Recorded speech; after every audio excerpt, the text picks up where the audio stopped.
Welcome back to the Lessons from Sports podcast. I'm your host, Wayne Partello. And sometimes in business, there is an arranged marriage. You get paired up by a senior executive who says, I think the two of you working together would do some amazing things. So, we're going to put you together. And today's conversation is with somebody that happened to me. Ayo Taylor-Dixon is at San Diego State University.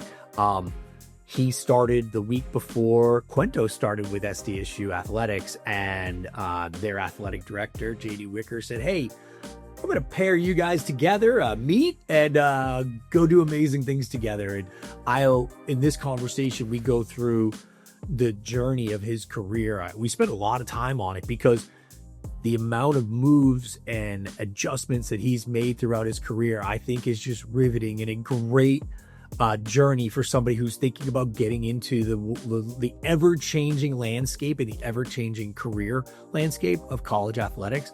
Ayo's journey is unique to him, but I don't think unique in the industry. I think if you're looking for the opportunities, there are opportunities to continue to better yourself in your career. And Ayo has done that throughout his career. So really excited for you to hear all the different crazy stops along his journey, but also all the things he's learned along the way to get him to where he is today. So enjoy this conversation with me and Ayo.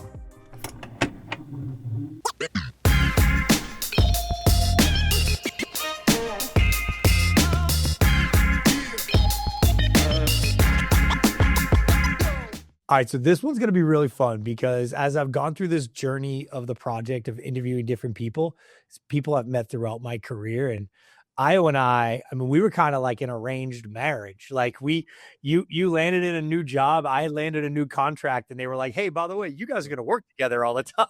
And it's been great. But my guest is Ayo Taylor-Dixon from San Diego State Athletics. Thank you for taking the time. Thanks for having me. Looking forward to our conversation. Yeah, it's been a wild ride. I mean, we started, that coming up on 2 years ago when you arrived in San Diego. And I remember being at the San Diego State basketball game, and JD Wicker, who's the athletic director, was like, hey, you guys should probably meet. It's Ayo's first week and your contract starts next week. And here we go. So it's been, on an amazing pleasure to work with you. And I know your history in college athletics is just, every time we get on a call with new people, I'm like, this is going to take a minute because Ayo's going to take you through, because you've been all over and in large programs, small programs, and kind of seen and done it all. You want to take us through the journey that you've been on through college athletics? Yeah. I mean, essentially I've lived in every time zone in the United States for some duration of time. But I ran track at Stephen F. Austin State University in Nacogdoches, Texas. Got my undergrad degree from there, got my master's degree from there, worked in the athletic department there as a GA / full-time intern, and was sort of influential in my career that I started there.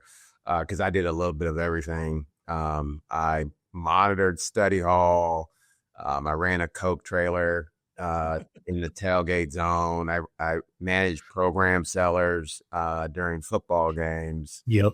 I did some event management, did some game presentation, did some marketing. I started the kids club, the Junior Jacks Kids Club, sold it to Popeyes for $4,000. Nice.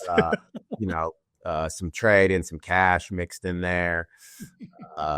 Started the Purple Haze Student Club way back when. So it was just a good start, right? To do a little bit of everything, figure it out, and just kind of learn what I wanted to do, and more importantly, what I didn't want to do. For sure. And then from there, I went to the University of Evansville, and went as an intern, a full-time intern. I struggled to find a full-time opportunity, looked for a bunch of jobs, got back your standard rejection letter. Thank you for applying. But those great. Yeah, those are awesome, right? And you get them like months after they've already hired somebody, and you're sitting there waiting by the mail. At least now they have email, right? Yeah. Quicker. The automated, thanks for coming. You get it you get it Yeah. within 5 minutes of applying. Yeah. Quicker now. So went there as an intern in August of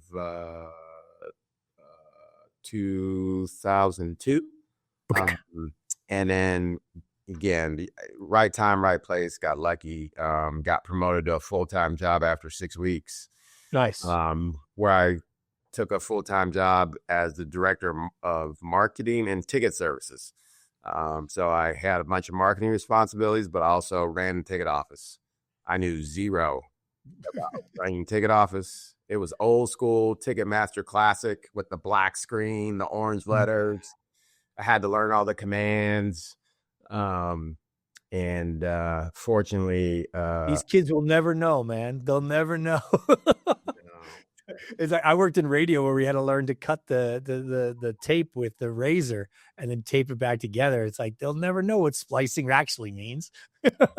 yeah, I mean, just having to, build events. And so like Yeah. one of the funniest stories when I was there, so rewind in college, I was a computer science major for 2 years. And then after sitting in programming classes for a couple of years, I was like, this is for the birds. I'd be up all night programming. And my roommate would be like, Roomie, you still up? Like, no, yeah, I am. You see me sitting here in the middle of the night with the computer on, but Screen lit up your face. Yeah. screen lit up my face. Can't fix the syntax problem, why the program doesn't work, all that. The worst. Right. But like I always had an interest, right, in technology and all that fun stuff. Yeah. So fast forward, I get the job I get the internship and I get the full-time job at Evansville. And then I'm sitting with the ticket manager who's outgoing, who had been there for 30 years. And I'm sitting with her, she's only gonna be there for 2 more weeks. So I'm trying to soak it all in. I'm asking every question under the sun. So and this is cubicle style sort of sitting. So I'm sitting next to her. I'm asking her questions. And so I'm asking where's the database? Where's the file? How do I know how long Wayne has had season tickets? Is Wayne a donor or whatever? And so she points to the front of the room and says, hey, go to the cabinet in the front, just to the right.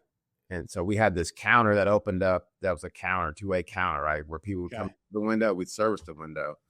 And to the right of it, we had this probably 4 or 5 shelf standard cabinet.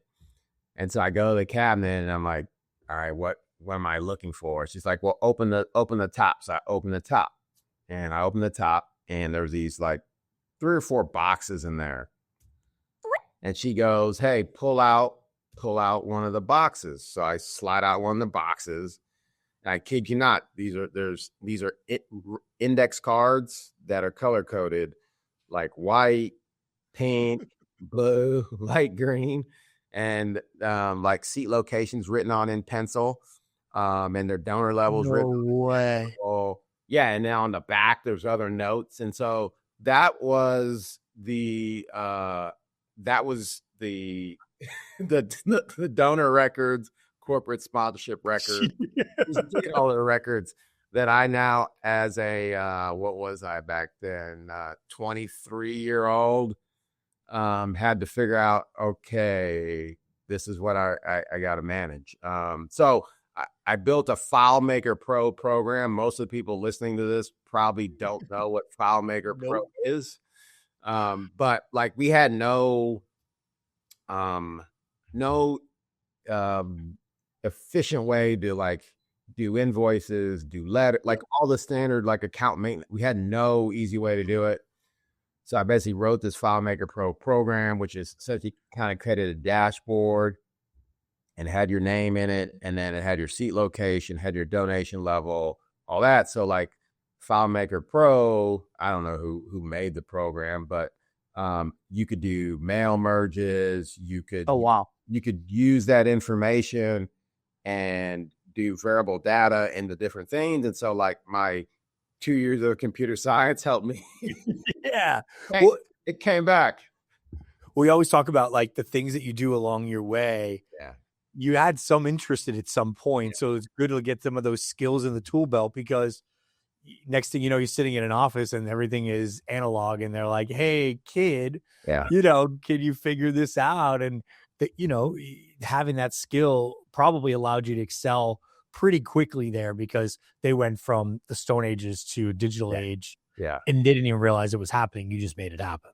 Yeah. Yeah. And now like, it's sort of standard, right? Every sort of program has that sort of like easy dashboard account look, but like, I had to create it by hand, literally, which was, and there was like boxes and boxes, because like from year to year, they would just create new cards. So, so there was a lot of boxes to go So through. you weren't able to find like your lapsed buyers in 2 clicks to go. You're going through boxes to see who wasn't in another box. And yeah, that's wild. All right. So you wrap up there. Yeah. So great experience there. Like I started August of 02 as like a full-time external affairs intern. I leave in October of 2006 as the assistant AD for external affairs. So amazing. Again, sold sponsorships, did marketing, oversaw some event management. I ran the ticket office, the person there was reporting to me now. So just, again, great growth, good time.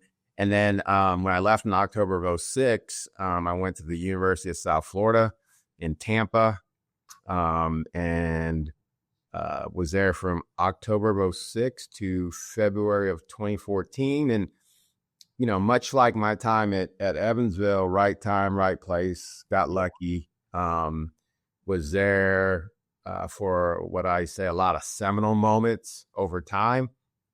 They had just celebrated like 10 years of playing football. So football program was only 10 years old or 10 years young. Athletic department was only 35 years old at the time. And that's like relatively young speaking, right, for a college athletic department. So I got a chance to be a lot of great first, right? The first game we sell out, the mayor declares that Friday, Green and Gold Friday. Another really, really couple really funny stories there that I remember like the back of my hand, So I was assistant AD for marketing and event management. So literally I had like 2 full-time jobs that I was like managing. And so there are a couple nights a week during the meat of the football season that I just had to pull sort of close to all-nighters, right? Just to be able to manage everything between all the in-game video board stuff. And like we had no content creation crew in 2006. Yeah. The word content didn't even mean anything. It meant, it was like, people had no idea what we're talking about. Yeah. So I'm tracking down stuff and getting with our sports properties group at the time. We were an ESPN property. Like we were one of the 5 ESPN schools on the multimedia rights side, and then all the event management stuff. So parking, security lists, meeting the visiting team, all this other stuff. Right. And so we go to a meeting, our weekly meeting with the stadium folks, Tampa Sports Authority. We affectionately call them TSA, not the airport folks, but forget, got it. And so the Tuesday meeting, right, as like a young guy, right, if you weren't prepared, was pretty intimidating, because every law enforcement agency is in the room. Yep. You got all the different entities, right, between the group that oversees ushers, consent, like everybody's in the room, and Mickey, the guy, two guys who were awesome, Mike Davis and Mickey Farrell. Mickey, who ran the stadium, and Mickey would write with a mechanical pencil, and like he was super meticulous about making sure every T was crossed and every I was dotted. But we showed a video of I think it was Louisville Rutgers at Rutgers. Rutgers upsets Louisville. Students rush the field. And so we showed that video because we wanted to figure out how we handle it. And we showed the video real quick. And, it's instantaneous. Game's over. They rush the field. And so we're like, hey, we're not promoting this. We're not going to encourage this to happen, but how are we going to handle it when the game is over and students rush the field? And so I was sitting across from the police captain I won't say his name. He with a dead face, he looks at me and just says, if we got to use deadly force, we got to use deadly force. And I look at my boss and like, I'm like dumbfounded. I'm like, did we hear that right? Like, He wasn't kidding. This was a no, dead he was pan. like the cop was serious because stone faced. He was he's like, we're police. We treat everybody the same. And we were like, these are just drunk students who are going to be happy and they want to, dance around for 10 minutes. Sure. But we went from like that to, I remember being in the office the whole third quarter of the game because we were winning the game. Yep. And we had to figure it out. And we did without any incident. No deadly force. No deadly force. They did bring out horses. Bring out horses. But again, we go from that on Tuesday to, we're just going to manage. We're going to get them on. We're going to push them out a certain way. Yep. Fine. And then the other funny thing about that week was again, first sellout in school history. Yep. So just bananas. We do a camp out for student tickets that Monday morning leading into that game. Students wrap the whole building the morning of getting tickets. Amazing. We announced on that Monday, hey, we anticipate the game will sell out on Tuesday. And so at the time, Rich Rodriguez was the coach at West Virginia. Now he's back again. So during his weekly press conference, I think they said something about, how was his team going to react to playing in front of a large crowd, biggest crowd in USF history. And he said something to the effect of we're like the Yankees. Everybody wants to come see us play. And so funny enough, again, one of my jobs, right? I had to meet the visiting team when they get off the bus. And so bus pulls in, they get off the bus. One person has the Yankees hat on. Another person has the Yankees whole team hat on, Yankees hats. So again, just you're there. You remember those things like yesterday, sure. Winning the game, students rush the field. Yep. We get ranked in the top 25 for the first time. We do it again with another sellout, back-to-back sellouts. We do standing room only for a game versus Florida State. We go to Auburn, beat Auburn in overtime. And I just happened to be on the sideline where Jesse Hester caught the winning touchdown pass from Matt Grophy, who was a quarterback at the time. We go to Florida State with B.J. Daniels, who was a quarterback, his first start at the time. We win. It's one of those, I was on the trip just helping out. I helped a ticket guy, get, work ticket will call. And, people are sneaking in the stadium before the stadium opens. It's one of those sort of games. Yeah. And it rains half the game. Went to Notre Dame for one of the longest games in school history at the time. I think the game was it ended up being 5.5, 6 hours. Wow. Two really long weather delays.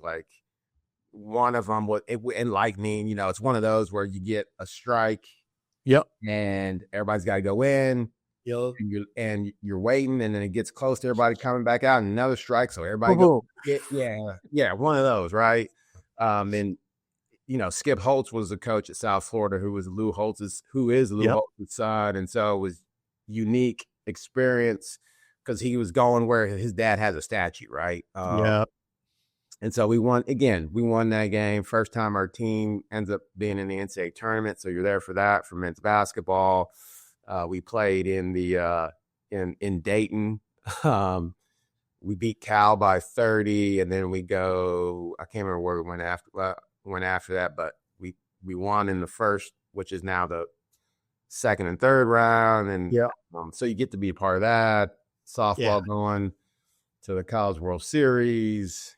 A lot of huge soccer matches we end up hosting. 8 facilities get built over the time I was there. How many years were you there? I was there for almost 8 football. Okay. For 8 football seasons, which are like dog years, right? So, for sure. You survive a football season. It's a lot. So it got to do a lot, be a part of a lot, in the middle of a lot, and just unique experience when you get to be in the mix of doing those things for the first time. And then from there, I went to University of Northern Colorado in February Okay. of 2014 and was there for a couple years. From And the beach to the snow. yeah. So I go from hot, humid Tampa to Colorado, where Yeah. in the morning it's probably sunny and warm. In the afternoon, you got snow, and by the end of the night, it's all gone. Yeah. Colorado's amazing like that. It's beautiful. How many years were you in Colorado? I was there for 2 years. Okay. And then from Colorado, as if I needed more cold, I go from Colorado to Minnesota. That's right. And was at Minnesota for nearly 2 years, and great experience being there, being in the Big Ten, all the rivalry games. I think Minnesota had like 5 football rivalry games, so like almost every other game's a rivalry Amazing. game that you're playing there.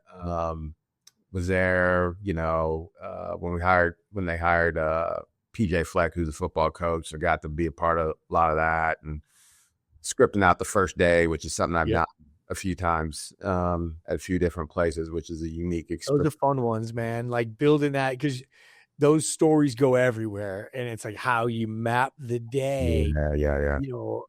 Until you've done it and experience. It is one of those very rare, moments. We've done it, when I was at the Pods, we got coaches, but we got to do it with a couple star players. When they sign an Eric Hosmer at the time, we got to do a press conference like we've never done before. But then we learned from that, and the Manny Machado one was even bigger and better. And it was just like those moments, when you sit back at the end of the day, you're like, oh yeah, look at the graphic on the screen. Yeah, that's what I'm talking about. Okay, look at this, look at that. It's like, it's special, man. It's one of those where, like, on our side, it's good and bad, right? Like I've been a part of, like, I don't know, seven or 8 football ones and 4 or 5 basketball ones. Sure. Which means somebody has to go. Yep. And some of those they've moved on and done really well. And some of those, are the ones unsuccessful. But yeah, it's always, if you can look back, right, things of like, there's just so many other like vehicles to get the information out. Like it was, you used to be able to like keep it quiet until the press release was done and you were ready to hit send. And you had the first tweet. Now it doesn't matter anymore. Like it's already out before. For sure. Sometimes you even know. So it's funny. I've been a part of a lot of those, and they went from being announcements to media availabilities. I remember making the change on I'm like, guys, this is no longer an announcement. So like, we're going to do an announcement and then we're going to do a media availability in 24 weeks. Give us time to breathe, because it doesn't matter. And get our ducks in a row. And yeah, that's awesome. All right. So you leave Minnesota and then so the one thing about being in Minnesota was the first time I'd ever been around hockey. So that was a unique experience. Oh, wow. Yeah. Growing up in Houston, like, again, the Houston Aeros, they were there for a short period of time. Yeah. Like not long enough for most people to like pay attention to. So I knew nothing about that's big time hockey. Yeah, big time hockey program. So I had to have the guy who was sort of the basically who handled the hockey marketing for me, who was on my staff. Like, all right, so you got to tell me like what's happening right now. You got to give me the basics. Hockey for dummies. Yeah, hockey 101. So I learned pretty quickly, which was unique. It was cool. We had really good crowds for hockey, really good hockey fan base on the men's and women's side. But one of the things I tell people all the time, though, like that's a good thing, is you had the foundation of how to do sports marketing. You had the ins and outs of the game you can learn, but like actually understanding, player psyche, coaches' needs, all of that stuff really doesn't change. And, I know we're going to continue on, but one of the things that I really like about your story, which I think you and I get along so well, because we both did start in smaller places where we were given responsibilities we were probably way underqualified for, which allowed us later in our careers, where some people try to really go to the top right away, which is great. But when you get there, you're going to have very minimal duties because they've got real infrastructure and real, roles, where your path early in your career, someone of mine, is like, hey kid, figure it out. And if you can, the rest will take care of itself. Yeah. I mean, I've done everything from, fetch Diet Cokes to, Sure. put up tables. I mean, you just sort of have kind of done a little bit of all of it, and you appreciate it. I think everybody at some point, right? You're like, man, we don't have this, we don't have that, but Sure. like, man, I've been at places where you really you there's nothing, like nothing, and you gotta figure it out from scratch, and so you appreciate it a lot more when you have a little bit of resources. It may not be like fully all what you need, but like a little goes a long way. Well, especially when you figured out how to do it with nothing, if they just give you an inch, you're like, oh my goodness. Like, yeah, I remember, I mean, transition from radio to an NFL team was drastic. I mean, it was drastic. And they were just like, how many cameras do you want? Like, Yeah, go get them. Like, what do you need? It was like, wait, what? I can get all that. yeah, right. And then, you and I both worked on projects where it's like, all right, make this happen with nothing. And I think that's the uniqueness that separates people in this business, because no matter how big your program is, there's going to be moments where the budget is going to run out, and you're Yeah. going to still have new objectives that you're going to have to find a way to make it happen. All right. So we finished Minnesota. So we And then- finished Minnesota. I go to Georgia Tech. That's right. And at Georgia Tech from August of 17 until January of 24. That's a good run. And yeah, good run. Again, just a lot of unique experiences. I get there, and like I think the day or a couple of days before I get announced, like they announced their partnership with Adidas. So got to like lead on the execution. Yeah. And so one of the cool things got to do with usually when you sign one of those partnerships, you do a kickoff of some sort, some type of event, uniform unveil, something, right? When you actually start with whatever apparel provider was. So I got there, we were sort of started the planning for the event, which was, August of 18. But again, right, like just got lucky. And part of it was, I had a good friend of mine who we were in an NCAA program together, a leadership program together. And you know how you just go to a thing and like you're in a professional development thing, and there's usually like one or two people you end up like clicking with, becoming good friends with. He actually played college football with somebody I knew that I went to high school with, that we both played basketball. So we sort of connected through that and have always been friends. And so he worked in college athletics, had a career in wrestling, running live events. And so long story short, we were able to get Roman Reigns, who played football at Georgia Tech, to do our unveil. That's sick. Yeah. Yeah. And so like,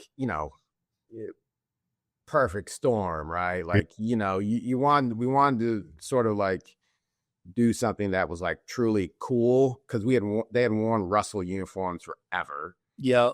Nobody ever used Russell and cool together, right? Right. So it was sort of a big opportunity, changing to the three stripes. And so we wanted to sort of like do something cool, but something that was like a, sort of a breakthrough cross culturally. And we're able to find that with having Roman be like available and willing to do it. Mm-hmm. And fortunately, right, they have a great relationship with him, and so it was easy. But like I sort of worked through my guy, who at the time was at WWE, to just, hey, how do we get to, is he wrestling? Sure. Those sort of like back end things, like you don't know as you're going through the ideation process, which was great. So that was a unique experience. And you get WWE to retweet your stuff, and like they had over 10 million followers, and then like you're playing a different ball game at that point. Tell people all the time, we had WrestleMania when I was in Miami, and we got to work with the WWE team and the behind the scenes and the social team, the content team. And the difference with them versus everything we've ever done is they actually have control of the athletes' messaging as well, and the storylines. And it was unbelievable to watch that machine work. And like, when you go back and watch like the Vince McMahon documentary, and how he decided they were not going to be just wrestlers, they were going to be WWE superstars. And like, when you sat there, it changed the way I thought about game entertainment, watching the Yeah. way they intro their athletes and the way they're superstars. Yes, it's sports entertainment. We all know that, but the rest of it's becoming more like that. We all need to kind of lean in because the expectation of our fans is that these guys are gladiators. They are superstars. And if we don't put them on that stage, then the perception of the brand and the athlete comes down immensely. I mean, you live in it every day. Athletes that you guys are recruiting, one of the biggest questions they have is how big of a star can you make me? Like that's your job in this process now. I mean, it's crazy. It's changed. Yeah, no, it's I've seen the evolution of it. But yeah, one thing wrestling does, I think, better than anybody is how they use music. For sure. They make the music is like ultra dramatic. And what's funny is sometimes you'll listen to the whole song and you're like, it's just okay.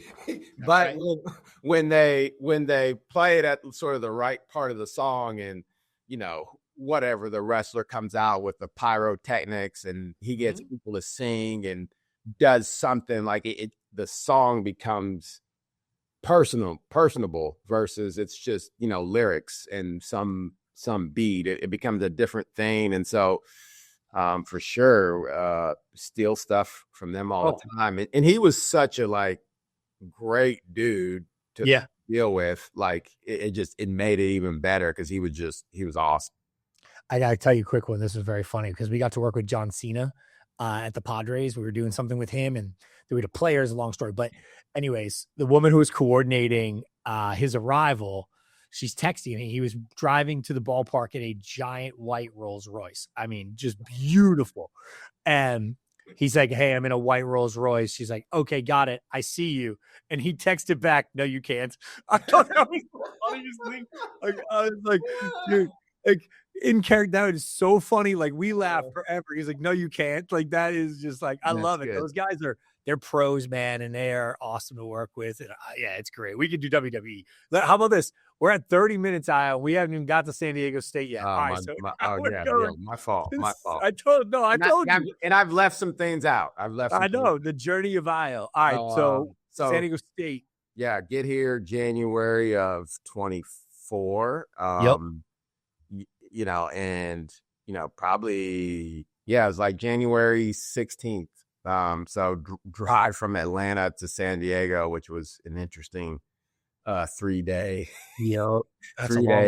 east to west trip, but it's been good. Got here, conference basketball and got to experience Viejas Arena and what that sounds like, feels like, and went to Sweet 16 that year and kicked off the new era of Aztec Fast, and we got that rolling. So got through year one, and year one was really an observation, right? Like, it's hard to I talk a lot in metaphors and similes and all that stuff. Is like turning around things you're doing in football is like a cruise ship. Like, you can't turn it too quick or people will tip out, right? So year one was really just like, what do we do, right? And how do we do it? And who does what? For sure. Yeah, and so a lot of it was that we created the River Park Block Party. Had to do that quickly because the park had just opened and the grass had just been laid down. Sod was just laid, and didn't want to go through a year without having programmed the park, because what happens, people are going to start being creative and doing things. And then once we change, people are gonna be like, I've been doing that forever. And you're like, well, not really. It's just been it's been 6 games. And so eminent domain happens. So again, lucky that I've been a part of helping create those similar spaces, right? We did the Bull Zone at South Florida. We did hell of a block party at Georgia Tech. And we already sort of had some established spaces of Minnesota. So like, I'd been through it before, knew what it needed to look like, knew that it wasn't going to be perfect. although I was trying to make it perfect. And so, I think we were able to establish a good foundation for that, and then like took it to the next level this year. In the Um, Warrior Walk, I mean, that was all new. I well, mean, creating an entrance for the team and little things that, I yeah, mean, you and I talk about all the time yeah, is like, sometimes you got to build it right for them to come, yeah, right? And like that includes fans and partners. And, you know, you have to kind of brands. This is one of the things we talk to brands about all the time is like, sometimes you got to just go for it and know where you want to be in a few years and start doing it so that the fans, you know, don't have to feel like they have to do it all themselves. In this instance, different things, you know, like we instituted a new, you know, fourth quarter song this year, right? Like things that coach wanted to do that was really important to their mission and their, you know, kind of storyline. But like, you got to just start to kind of go for it a little bit, and you're not always going to get it right the first time out, but it's you can always adjust, and I think we've made some pretty good adjustments as well. yeah. I think it's trying to find where the gaps are, and then finding creative solutions on finding something that works for it. Yeah, Right.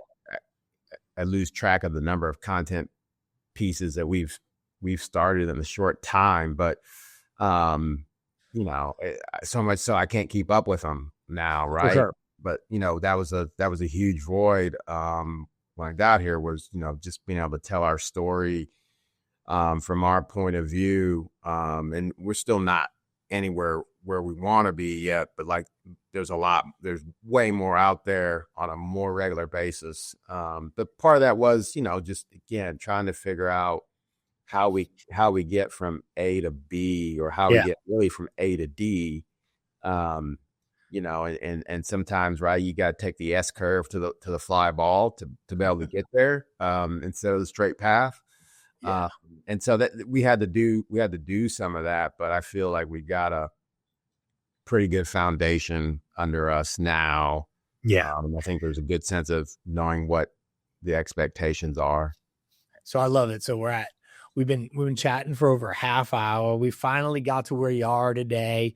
You've been through countless coaches. You've experienced so many amazing. The reason why I started this project is I get to work with great people all the time. Like I get to spend time with you. I get to spend time with all these people that I'm like, damn, a younger version of me, or even somebody else my age or older would be like, I just love to spend time with those people. They're great people. Like there's got to be something, you know, the whole podcast is about a lesson that you've taken from the world of sports, you were an athlete to now working in the world of college athletics. Like, what's that one lesson that you take from sports that you apply to your life today? Yeah, the details, no matter how big nor how small, and how we handle them, determine how successful we will or won't be.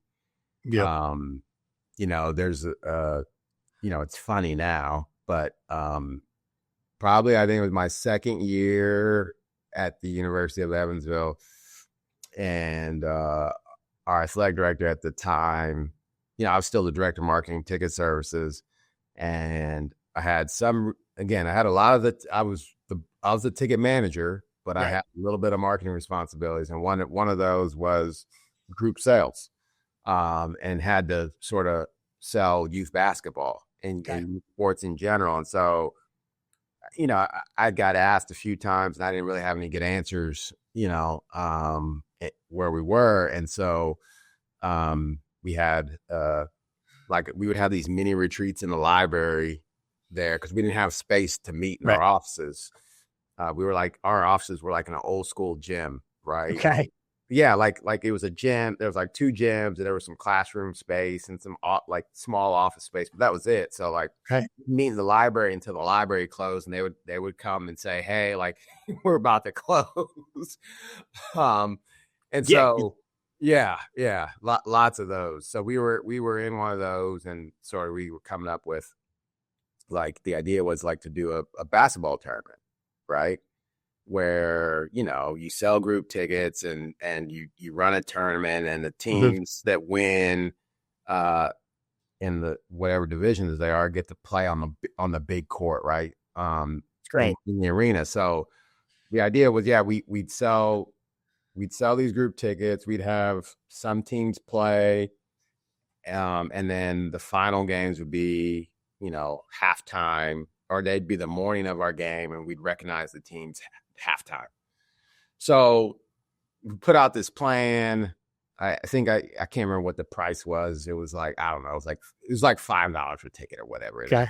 Right. This is 2004, 3, something like that. So nothing.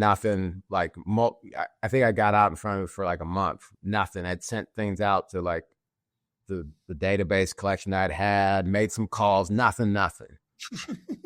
Like, I'm getting not necessarily chewed out, but like I'm kind of getting hammered. Like, where are we on this? And like I'd sold nothing. Yeah. And so like I had a week out, I literally had 3 teams. Not even 3 teams that were like all in the same age. Right. You didn't have 3 teams in the division. I was like, oh man. And it's the worst. It's the worst, right? So like I thought I was gonna have to call the thing off. Like, yeah. You know. And from like Monday to Tuesday, I went from 3 to 12. Okay. I was like, yes. Like I got enough. Here we go. I think we can manage it. From Tuesday to Thursday, long story short, it goes from 12 to 44. Oh, wow. So I don't know what happened, but like I guess finally everybody made decisions, like started raising their hands. So it's Thursday, and like the tournament's supposed to start on Friday because I think the game we were playing was on Sunday, so it was supposed to be Friday, Saturday. Winners play Sunday before our game. We bring them out during halftime of our game. Okay, and so I remember getting called into the office, and I got asked, "Well, how many teams do you have?" I said 48. And so I started going through them, and then I started getting asked, well, do you have officials? No. Do you have who's going to keep score? Who do you have concessions? No. So like all these things, right? I had none of it prepared, and I thought I was gonna get fired. Like I literally thought I was gonna get fired. Sure. But you know, we figured it out. Like the staff like probably hated me because like you like literally I what did I say at the beginning? Like I've done a little bit of everything. I was refereeing games. Yeah. I was refereeing. Gotta be done. I was refereeing games, getting yelled at by parents. The staff was getting yelled at by parents. We were keeping score on like the old school flip chart. Oh my goodness. You know, one team was red, one team was blue. And like my feet hurt like hell after the week because like we had 48 teams. We were going nonstop. Yeah. I mean, we had to buy drinks from like Sam's Club to have, you know, just like water, survival, candy. So like it was as basic and you know, like grassroots as it gets, right? And just unprepared for all of it. And like, right, I learned really quickly, right? It's about the details. And you know, you get sort of fixated, or people do at times, on like what's the big goal. Like you got to sell out a game, of course. You know, like going back to the first game we sold out South Florida, there was like 1,000 things that had to happen for us to get to that sellout. And some of those were, you know, dumb luck. We had a student concert planned that game, and I can't remember the group we had. It was one of those one-hit wonders, but it was like it was a banger, right? And we had a huge crowd out there, and we had post-game fireworks that like youth football. Like there was all of these things that like helped us get there. Stack up. Yeah, we just, you know, the team gets a couple wins, and then you've got those things, and it's like, sure, a couple wins would have gotten you here, but because you did those other things, now you're at that sellout, and everybody will tell you, hey, congrats, the team got some wins and you got the sellout, but you know, well, no, I layered in this youth basketball. I had this thing, I had fireworks, you know? Yeah. And, you know, the funny thing about that is like, we were having a planning meeting in I think, July, and, you know, our boss at the time asked the group who here, because at that time we hadn't sold out a game. I think the biggest crowd we'd had was the first game in the old Sombrero. I think it was maybe 48K or something like that. Okay. And so like we get asked who believes we can sell out a game, and like only like three or four of us raised our hand. And the room filled like 20 people. You know, and like kind of people like kind of laughed a little bit. Yeah. They didn't believe.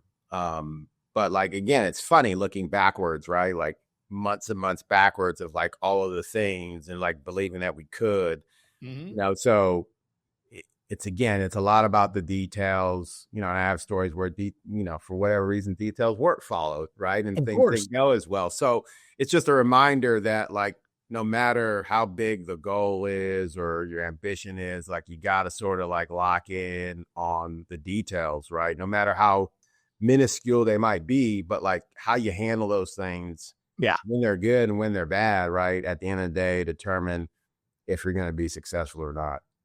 All right. So you've been around a lot of coaches. Segment 3, we know where you went.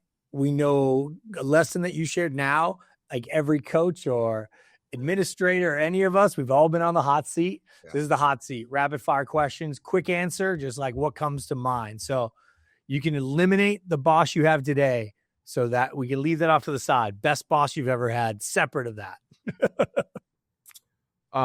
Separate of that, I would probably say it was Bill McGillis. Okay.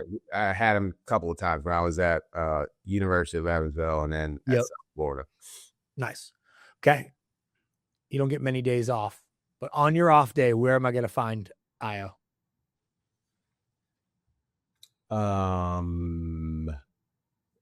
In the backyard on my big green egg. What are you cooking? Anything good? If I have the time, a brisket. Okay. Yeah. How long does that take? 8? Depending on the size, but like you really got to cook to temperature. You know, you get low and slow, but you got to cook the temperature.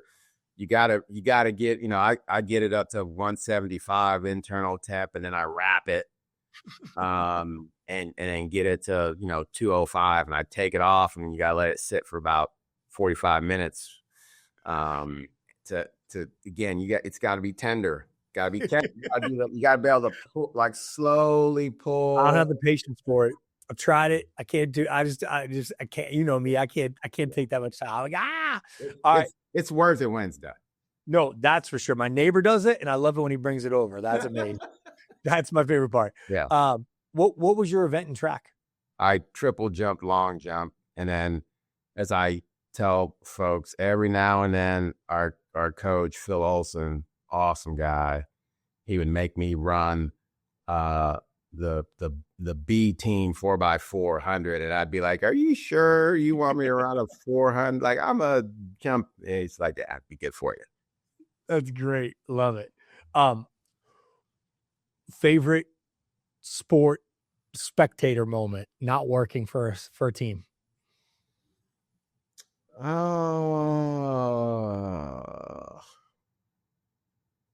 Probably. I mean, again, I haven't been to a lot of games. Yeah, but it could be watching on TV. Just like I'd probably say Houston Rockets. You know, beating the New York Knicks in the finals, and then going back to back. You know, the kiss of death for Mario Elie versus Phoenix. They're down 3-1, come all the way back. The Rockets run those couple of years with Hakeem Olajuwon, Clyde Drexler, Vernon Maxwell, Kenny Smith, Otis Thorpe, Rudy T. Never underestimate the heart of a champion. I went to the parade, by the way. Yeah. Went to one playoff game. They got smoked by the Jazz. It's always the way. Yeah. Got to see, and this was Gene Peterson and Calvin Murphy did play, you know, color and play-by-play. Yeah. So that was it, right? That run, that 2-year run by the Rockets where they finally got over the hump of beating the Supersonics, right? Old school Seattle. Dude, how good with the Sonics? That Sonics stuff it's still, I was at a conference the other day. Someone had a Sonics jacket on. And I was just like, dude, that is fire. Love it. Sweet look. What's your guilty pleasure TV show? I wouldn't even say it's a guilty pleasure. Like, I'm a huge fan of The Sopranos. Okay. I've watched it. I can't remember the number of times I've watched it. I've watched it. I've listened to the podcast, Talking Sopranos. Like, it's a much deeper show than what you think. Sure. Like, when you first watched it. So, like, I've rewatched it, knowing what the meaning is of some of the things. Like, it just, again, really sort of interesting. And it came out, right? Like, I was in college, and like, we used to, like, a handful of us used to get together and watch it. That was the thing. It was, Yeah. Sopranos was a good one. I'm with you on that. Favorite vacation spot? I don't do vacation well. I was gonna say that's why I had it, because that's not something you ever talk about. I don't do vacation well. My wife would probably agree. But I would probably say, like, our honeymoon, we went to Key West, and so, 4 Mile Island, riding around on bikes and just hanging out, was cool experience. Love it. Yeah. I'm an island guy myself. You get me there. And all right, last one. You're back in Houston. Gotta get what's the food you gotta get when you're back home? Ooh, restaurant. This is a top. Whoa, that could. There's a couple of things, right? So it depends how much time I have. Okay. So, Whataburger's a classic. Yep, sure. Whataburger's a classic. We used to go there before, junior high basketball games. We used to go to Whataburger. You just bring me back. Yeah. Whataburger, Taco Cabana. Okay. Awesome Tex-Mex spot. Great tacos, great burritos. There's that smell when you walk in. Yep. Yeah. So got to hit a Taco C's if I have the time. Okay. And then Papa Do's, man. Papa Do's. Yeah, the Papa Do's. They have a Papa franchise. Papa Do's is the seafood. Okay. Oh, I know. Okay, I got you. Yep, right? I've seen it. Yep. Papa Do's and shrimp poor boy or oyster poor boy hits the spot, man, every time. All right. I like it. All right. So last thing that we do on the podcast is we provide a little value. It's there's a young you out there or a young me, and it's like, okay, I want to do what you do. I want to, get in on the administration side and the brand and the communication side of college athletics program. What advice would you give that person? I would say, you have to be a student of the game, and you gotta quote unquote be a nerd about whatever vertical that you have interest in. There's, there was this, it's a long funny story, but like, I'll give you the shorter version. So there used to be this guy named Jim Todd who would do this daily emails, right? This is way back. Way back. And like, he would curate, topics on different things happening in sports, like all the things now you sign up for that come to your email inbox. Like, he was doing it sort of manually. And like, Jim would send you an email like in the morning, like, hey, email's going to be late today. I'm playing golf. Right. It was like, right. I love it. But I remember when I got to Evansville, I was a single guy, lived in a university house that I was sharing with somebody. I was paying I was only making $800 a month. So I was only paying $150 a month for a room no bigger than my office. But like, I would print out all these articles that I wanted to read. And like, I created these 3-ring binders of stuff, and would just read and highlight, and, became a part of NACMA, which is the sort of the marketing division of college athletics. Eventually became president, was on the board and all this other stuff. But like, early on in my career, like, I would always ask listserv questions, right? Like, there'd be a listserv and I wasn't the reply all guy, Right. but when somebody would ask it, there was this listserv and all the members would get it. Somebody asked a question like, what are you doing for soccer marketing? Or, what are the latest halftime play? And I would always respond back with Yep. whatever we were doing. But then I'd always say, hey, can you send me your responses when you're done?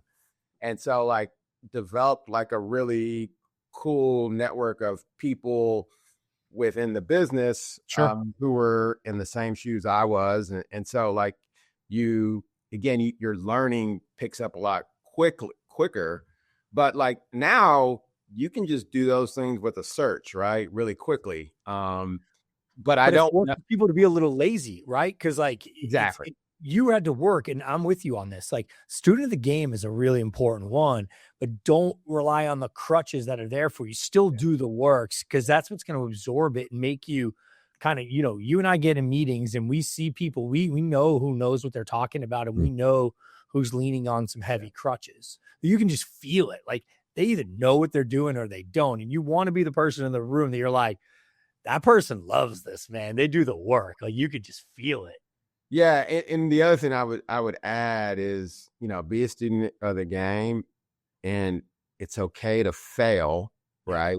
It's okay to fail if you learn from it. Yep. Is the most important thing. But like you have to go into whatever it is, whatever idea, whatever thing that you're gonna do with a lot of backup, right? And a lot of rationale as to why you want to do whatever that is. And I think you can live with failing if you have some rationale and you learn, I was wrong because of XYZ or whatever. But like going into something without like a deep rationale, because like when you're young and you're trying to ask your boss for permission to do whatever it is, whether you want to be the first college athletic department to be in, dynamic ticket pricing in 2011 using Diginex, one of the first schools doing a lot of things in social media. I think we were the sixth school at the time on Twitter when I was at South Florida, or Google Hangouts, like doing Google Hangouts, sure. Right? That was like trend setting back in the day. Like, you got to have rationale as to why for sure you want to do certain things, but you got to be able to answer all the questions. You can't be like superficial, like top surface. You got to get to the core of what you're trying to tackle and be able to answer it. And I think that's something that isn't done enough now, of having a deep enough knowledge base and conviction into why you want to do X or Y. And maybe getting discouraged when you get questioned or people say no at first. Well, you maybe don't have enough. You haven't shot enough bullets yet. Correct. Yeah. And you haven't done the work. I mean, back to where you started on the advice, right? Is like, put in the work and do the work, and it's there for you. And that work will make those conversations a lot easier, because you'll have Katie, who's my business partner, but like, if you're just listening to this, Katie's my business partner, and we were working on a project, and the kid that she was, kind of assessing came in, and he had all the high level talking points down. She went one question below that, and it unraveled so fast. You were just like, you studied talking points, man. Like, you put it into AI, you spit out 6 talking points. You were not ready for the next question. And that's terrifying for us to sign off on, that what you're talking about, because you didn't do the work, you're not living it. All right, last question, and we wrap with this. And it's, me, I always try to bring a little positive energy to the conversation. What's the best part of your job now that you get to do every day? I think the best part is our game days, because that's a good one. Sports is one of the things that like brings people together. And at the end of the day, with sports, it's about whether you can play, right? And whether you can add value to the team. Nobody really cares what you look like, sound like, but like, if you can help us win, like, you're one of us, right? And if you support a certain team, or sports club or whatever, and like, you support everybody on the team, right? Like, there's this like really cool sort of like small city, small community that instantly develops because you play for X team and you compete. Mm-hmm. You wear those teams' colors. And so, you know, you get to bring everybody together in this spot. And you're a lot, the way I look at it is like a football game is like a 5-hour live TV show, right? And you're a lot like Geppetto, right? You're trying to pull the strings to get to go a certain way. And it takes so many people to pull off a football game. I think people would be shocked if they knew the number of people and the number of different spots it takes to put on an event of that size. And like when those things go well, man, like you can't take it for granted because they're hard to run really well because, like I said, it takes a ton of different people, ton of different groups, ton of third parties. For things to go well. And like you're bringing a ton of different people together to all cheer on one team and everybody wants to win. So like game days and just, everybody getting behind the team and pulling in one direction. Is sort of is an awesome thing. Love it.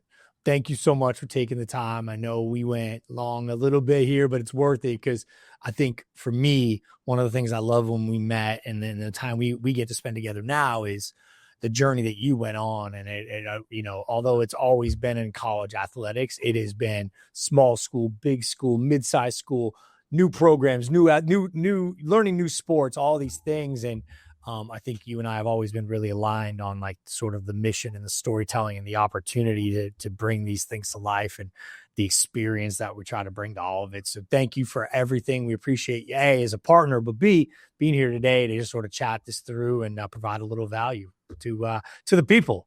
And appreciate you. Thank you. You got it, man. Happy to do it.